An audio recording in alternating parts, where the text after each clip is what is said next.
No extremo norte do planeta, existe uma região onde o inverno domina praticamente tudo. Durante vários meses do ano, a temperatura chega a zero durante muitos meses. A escuridão toma conta de uma cidade, o inverno deixa tudo completamente mais difícil. E tem um desafio: a infraestrutura urbana. Foi exatamente nesse ambiente que a Rússia conseguiu ter uma solução que não parecia tão simples. Como fornecer energia confiável para as pessoas que moram nessas cidades, onde a temperatura, na maioria das vezes dos anos, é negativa. Onde cada tonelada de material precisa viajar milhares de quilômetros. Durante décadas, essa pergunta permaneceu sem uma solução definitiva, até que os engenheiros russos apresentaram uma ideia que parecia algo surreal. Em vez de levar a usina até o Ártico, por que não levar o Ártico até a usina? Ou melhor, por que não construir uma usina dentro de um navio? A proposta parece absurda, mas ela acabou se tornando realidade. Hoje existe uma embarcação capaz de gerar eletricidade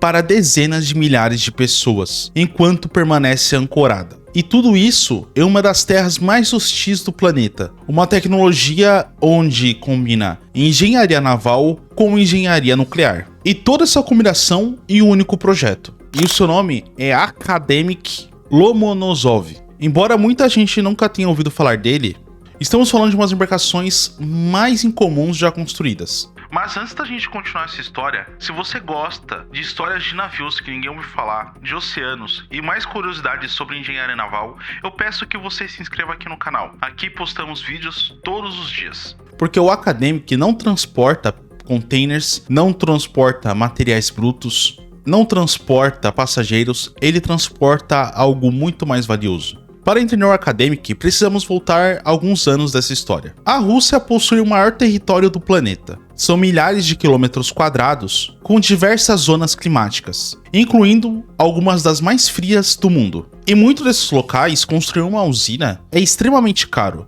Primeiro, porque a infraestrutura não existe.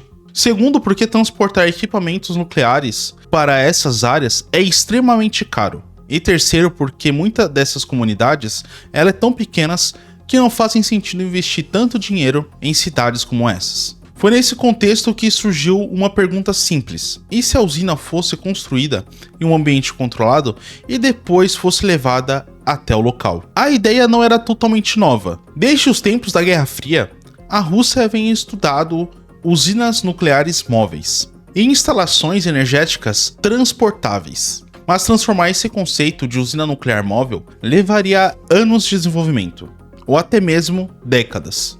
No final dos anos 2000, o projeto finalmente começou a ganhar forma. A responsabilidade ficou nas mãos do Rosatom, um grande engenheiro que mexe com sistemas nucleares. O projeto era extremamente ambicioso: criar uma plataforma capaz de gerar energia para milhares de pessoas, reduzindo a dependência de combustíveis e parando de depender fósseis e usinas velhas que já estavam apodrecendo. O projeto recebeu o nome Akademik Lomonosov, uma homenagem ao Mikhail Lomonosov, cientista, escritor e muito conceitual para a época, considerado uma das figuras mais importantes da história russa. Mas transformar essa visão em realidade seria muito mais difícil do que imaginariam, porque construir um navio é uma tarefa extremamente difícil. Construir uma usina nuclear também. Agora imagine combinar essas duas coisas. Quando o projeto finalmente saiu do papel, os engenheiros sabiam que estavam entrando em um território totalmente inexplorado, porque o Akademik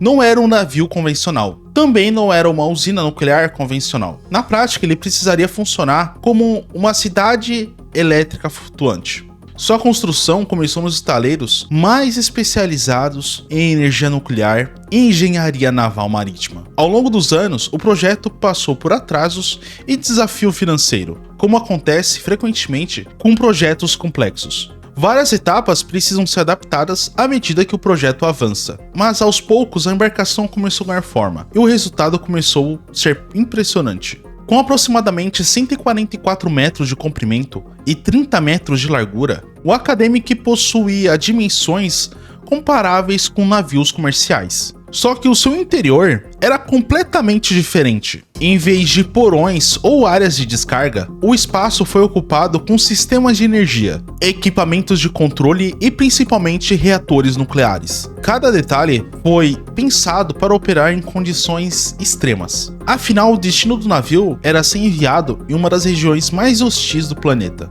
Temperaturas negativas, tempestades de neve, longos períodos de escuridão e uma distância enorme longe dos suportes técnicos. Quando a conclusão da embarcação Academic ficava cada vez mais próxima, não se tratava de um navio diferente. Ele representava uma nova categoria de embarcação, algo que nunca havia sido utilizado em escalação comercial. Uma usina nuclear montada num casco flutuante.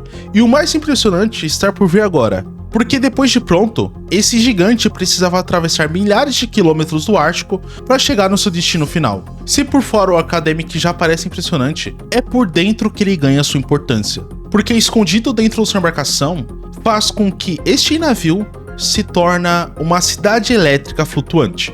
O coração dessa operação funciona com 2 reatores, o KL-40S. À primeira vista, pode ser os mesmos reatores utilizados em instalação terrestre, mas existe uma grande diferença. Esses reatores descendem para a mesma tecnologia utilizada para quebra-gelos nucleares russos. Durante décadas, a Rússia aperfeiçoou embarcações para operar em climas extremamente difíceis. Em vez de abrir o caminho com quebra-gelo, a usina nuclear móvel passaria energia para cidades inteiras. O funcionamento mantém os mesmos princípios do que usinas nucleares terrestres. Dentro do reator, gera uma reação controlada que gera calor. Esse calor aquece a água sob pressão. O vapor produzido movimenta as turbinas acionam os geradores, e os geradores geram eletricidade. Dessa forma que estou falando, parece extremamente simples, mas estamos falando de uma tecnologia capaz de gerar energia elétrica durante anos para cidades extremamente